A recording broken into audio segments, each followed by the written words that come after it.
Well, this is pretty sad. Now, Kanye West is always in the news, for better or for worse.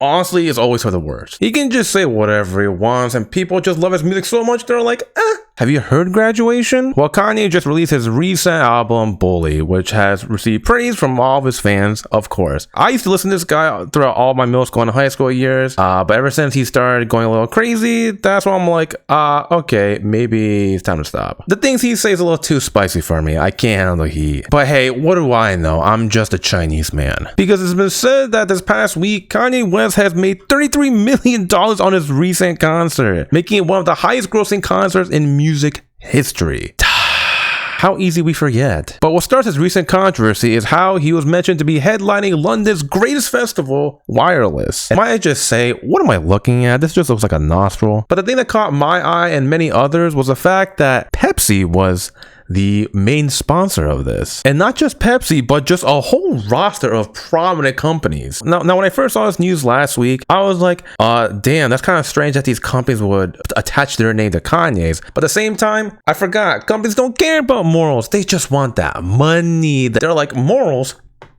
What's that? So since then, I didn't really think much of it. I'm just like, another L for corporate America. But then something weird happened in the past 24 hours. The sponsors just started dropping like flies, starting with companies like Rockstar, PayPal, and also, of course, Big Daddy Pepsi themselves. They're the big honcho. This is like mixed feelings because like one, good on them for actually realizing what's happening. But two, it's like, I don't know how the music festival business works. I feel like if you're a festival and you're getting sponsors, shouldn't the sponsor know ahead of time who's going to be in the festival, like so they know where their money's going, where their brand image is going? It seems very like short-sighted and like reactive, but good on them, I guess. But all this backlash and drama was getting so spicy that the festival themselves had to respond to it. This is coming directly from Wireless themselves and the managing director of the festival. They mentioned how they are committed to being anti-fascist, they're very pro-Jew and all that. They suffer from mental illness, and the classic. And he talks about clearly what Kanye did, just spitting out the facts, like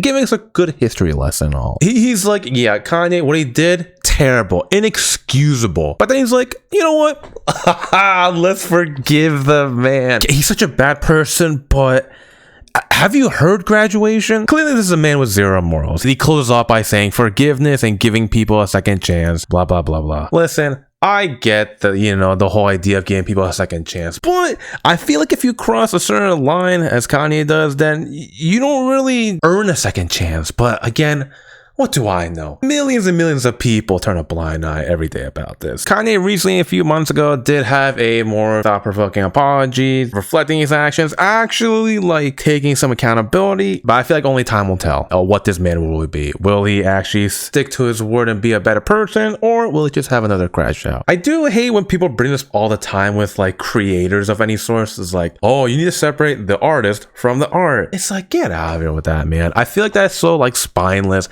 Just the easy excuse to give to someone just so you can keep consuming their content or whatever work they produce. It's like, bro, just pick a side. Don't give me this bullshit. I mean, at the end of the day, it's still a big W for Kanye because he can still perform at the festival, and a big L for the festival for existing. Big ups to Kanye Nation. And yeah, that's all I really got. Bye-bye.